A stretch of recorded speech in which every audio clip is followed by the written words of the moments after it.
Hello everyone, welcome to From the Star Wars Home Video Library. I'm your host Nathan P. Butler. We are one episode away from episode 500 of this series, though, as I mentioned in the previous episode, we've actually surpassed 600 at this point in terms of just any numbering or any types of episodes here.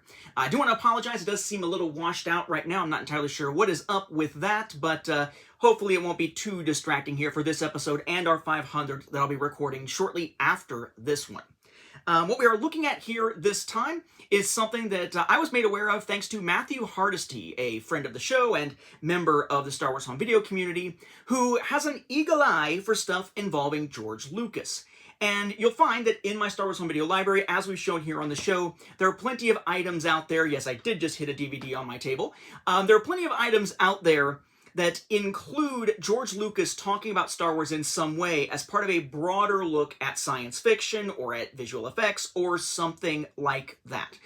So there are things that are in my collection that are not strictly Star Wars, but Star Wars is a feature in illustrating something bigger in terms of filmmaking. That is a pretty common thing. This is one I hadn't come across before, but it was fascinating to check out because it's one of the topics when it comes to filmmaking that's not really given nearly as much attention as things like the director or the visual effects artists and whatnot. And that is the editors and the editing process. It's a documentary from 2004 called The Cutting Edge, The Magic of Movie Editing. And it turns out that it was available in some pretty odd ways, but which have, in adding this to my collection, opened the door for a format we've never seen anything Star Wars related on before, which is pretty odd, right? I mean, we've seen VHS and Beta and Laserdisc and CED and VHD and Video 8 and V2000 and mini DVDs and DVDs and Blu-ray 3D and Ultra HD Blu-ray and so on and so on and so on. We've seen a lot of different formats along the way. UMD, Super 8, I could go on and on. I do in the book. That's kind of my thing, going on and on. But in this case, there is one that has been talked about, but I had to use an example of something else. I believe it was Superman the movie in a saga on home video to talk about that side of a more recent format war because Star Wars didn't get any releases on it, and this has opened the door to that, which is kind of nifty. So if you'll pardon me looking at my notes a little bit here, this is basically the history of editing in film. And it goes all the way back to Porter and the idea of intercutting. The idea that, you know, for a long time it was just one long scene for a movie. And even if there were edits, it was still just one long scene in that location. And then you get the art of having two things taking place at the same time and intercutting between those locations or intercutting between those events. Eventually getting to Griffith and the idea of cutting to close-ups and using that to sort of bring across the emotion of the scene in the actor's performance rather than them all being shot from a little bit further away.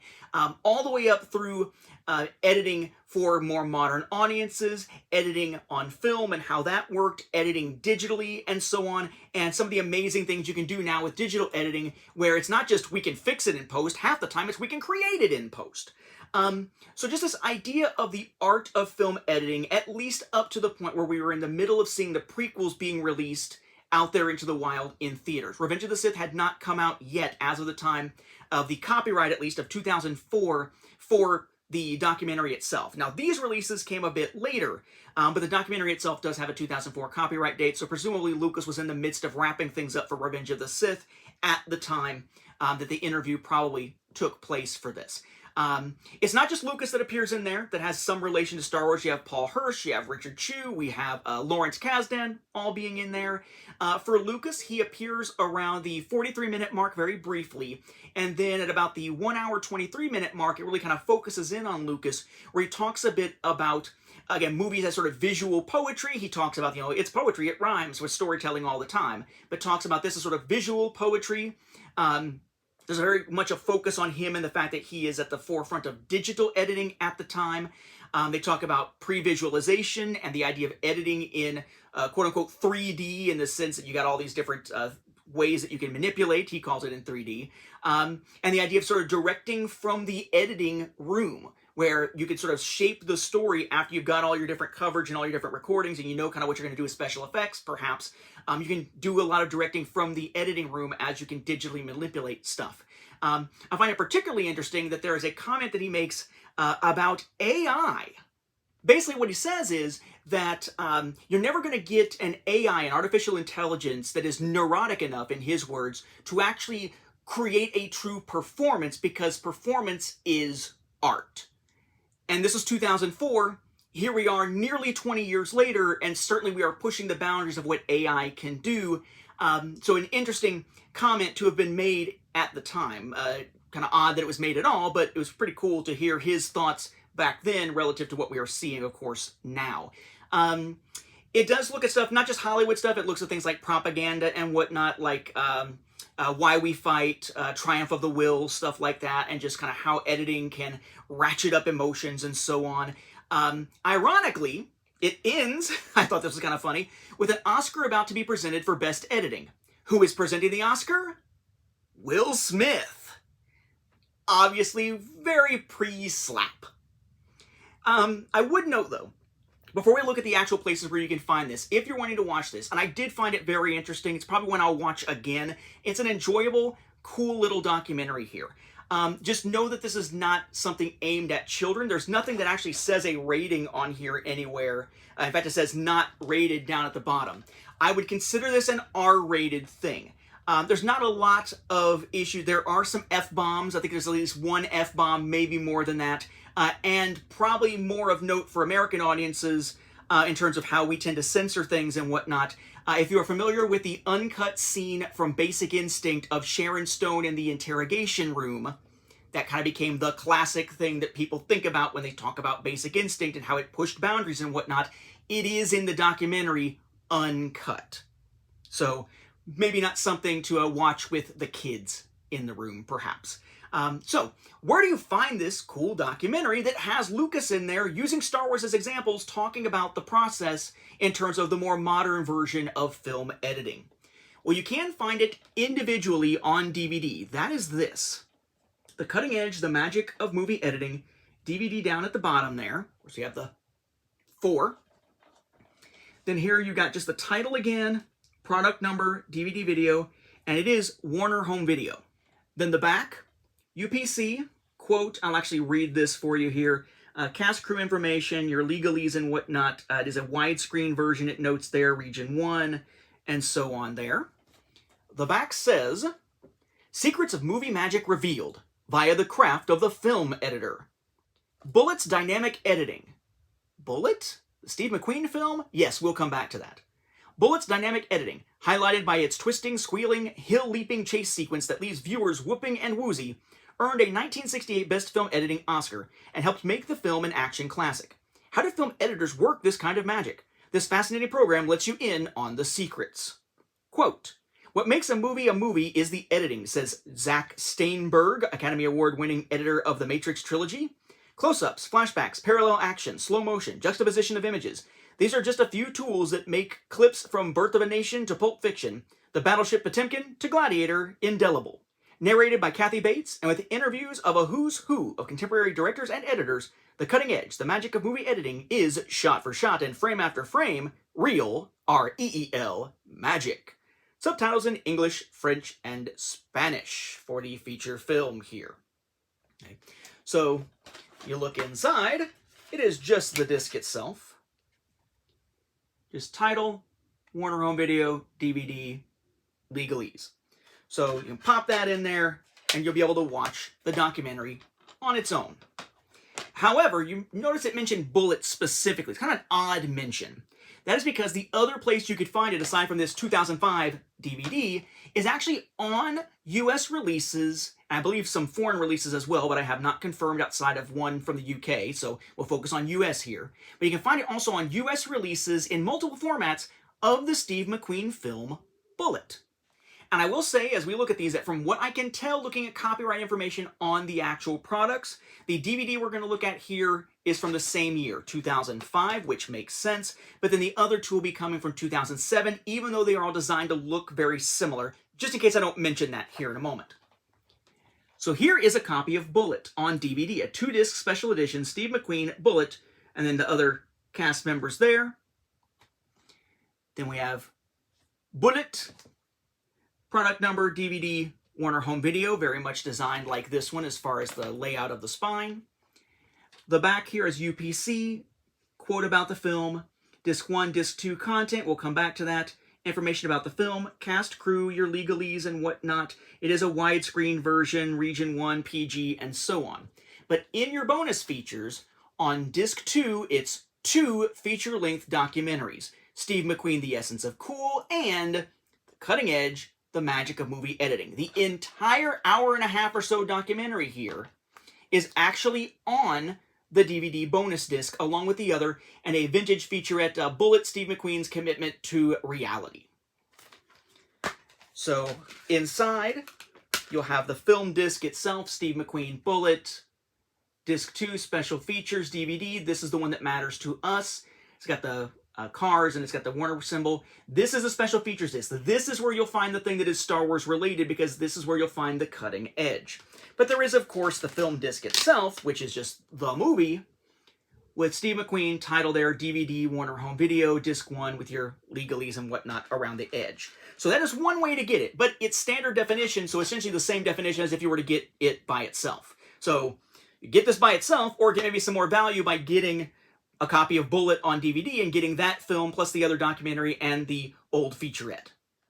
But in 2007, we also got some high-definition releases of Bullitt that also include the documentary, this time in high definition, which is pretty cool. But wait, 2007. The first Star Wars Blu-ray release was in 2008, and that was the Clone Wars film. And it was kind of a big deal because it came right after a lot of big decisions were made that sort of signaled what was going to become the end of the second Great Format War. The first Great Format War we usually talk about, at least I call it the Great Format War, was basically VHS, Beta, Laserdisc, CED, and other formats in other regions, but those 4 core ones in the United States. And as we headed into the early to mid-2000s, or aughts, I guess we call them now, that is when you saw the clash between Blu-ray and HD DVD. So in 2007, as that is sort of winding down as a conflict, heading towards resolution, we have this Blu-ray release of Bullitt. Essentially the same design as the DVD without the 2-disc special edition thing up at the top. A similar design to the back here where you have your stats up here, but then you still have your quote, info about special features, but not divided up by discs, info about the film, your pictures, cast, crew, legalese, and whatnot with your various icons and such. It does list here, though, under special features, the 2 feature-length documentaries, including The Cutting Edge, and it does note The Cutting Edge, The Magic of Movie Editing, in 1080p high definition and 5.1 audio. It notes specifically that documentary in the higher end format relative to what we saw on those 2 DVD copies of it. Your spine there is just going to be Blu-ray, Bullitt, product number, Warner Home Video. And inside, nothing special inside the case except the disc, which takes a similar tack to the DVD, Steve McQueen, Bullitt, character there, Blu-ray, Warner Home Video, and legalese. But that allows you, in modern players, to pop in a copy of Bullitt and see this really cool, nice documentary, The Cutting Edge, with Lucas talking about Star Wars in high definition. Very cool. Not as cool today, unless, you're a Star Wars home video collector, is the fact that, yes, during that format war, a lot of stuff was being released on multiple formats, and thus we have the first true HD DVD item to enter my Star Wars home video library. Bullitt on HD DVD. It is set up with packaging that is effectively identical to the Blu-ray, with the exception of the fact that anytime it's mentioning Blu-ray, it has that HD DVD symbol, right? HD DVD. Now, for those of you who are not familiar with it, basically HD DVD and Blu-ray were both sort of trying to corner the market on being the next big format for high definition. We were just in a position where, just like with DVD, it wasn't going to be a multi-format market, right? It wasn't going to be like VHS and Beta and Laserdisc and CED, and they'll duke it out for years. Well, except for CED. Rest your soul. Instead, it was this idea that sort of, as the different studios, different home video providers started sort of jockeying around for position and making their deals with different companies, it was going to come to a head fairly quickly and give us one dominant format. And that one dominant format turned out to be Blu-ray, helped in part by the fact that Sony released the PlayStation 3 with Blu-ray as a built-in feature, being able to play Blu-ray films.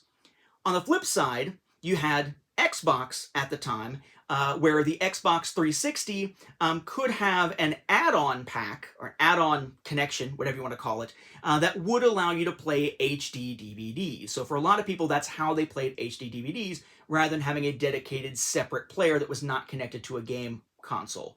But suffice to say, we never saw any Star Wars releases on HD DVD because by the time we finally saw Star Wars releases on home video in HD, which would be the Clone Wars, the format war was effectively winding down, and it only came out on Blu-ray. You'll notice that the packaging for HD DVD is similar to Blu-ray in that it is that clear packaging in this case, HD DVD up at the top, but it's that sort of reddish color here. And then the disc itself, pretty much indistinguishable, except of course for the format swap there. But again, another way to watch it at the time, but also a way for those of us who are multi-format collectors to finally have something we can legitimately say has Star Wars content in it, granted only as part of a documentary as a bonus feature, and in the documentary only with Lucas talking about Star Wars as an example of film editing, but I think it kind of counts. But finally a way to have an HD DVD product in our Star Wars home video library. Pretty cool to see that. Matthew Hardesty was the first one to figure this out, which is part of what helped me jump on picking it up, though, you know, knowing me, I was going to wind up doing that anyway. But suffice to say, if you want to check out that cool editing documentary, again, you can get it individually, you can get it on the DVD of Bullitt, both from 2005, based on the copyrights there, or for 2007, the HD DVD version, which, you know, you would need a modern player to watch. Also, watch out for disc rot on some discs for HD DVD, or more easily to watch it in modern players with better picture quality. You can check it out on the Blu-ray release of Bullitt. Just like Coco in the last episode and a couple episodes previously, I've never actually seen Bullitt, but it's cool to have because of the Star Wars stuff that allowed it a place in the Star Wars home video library. With that, we'll wrap up this episode. Thank you for watching, and may the Force be with the home video viewers. Episode 500 comes next.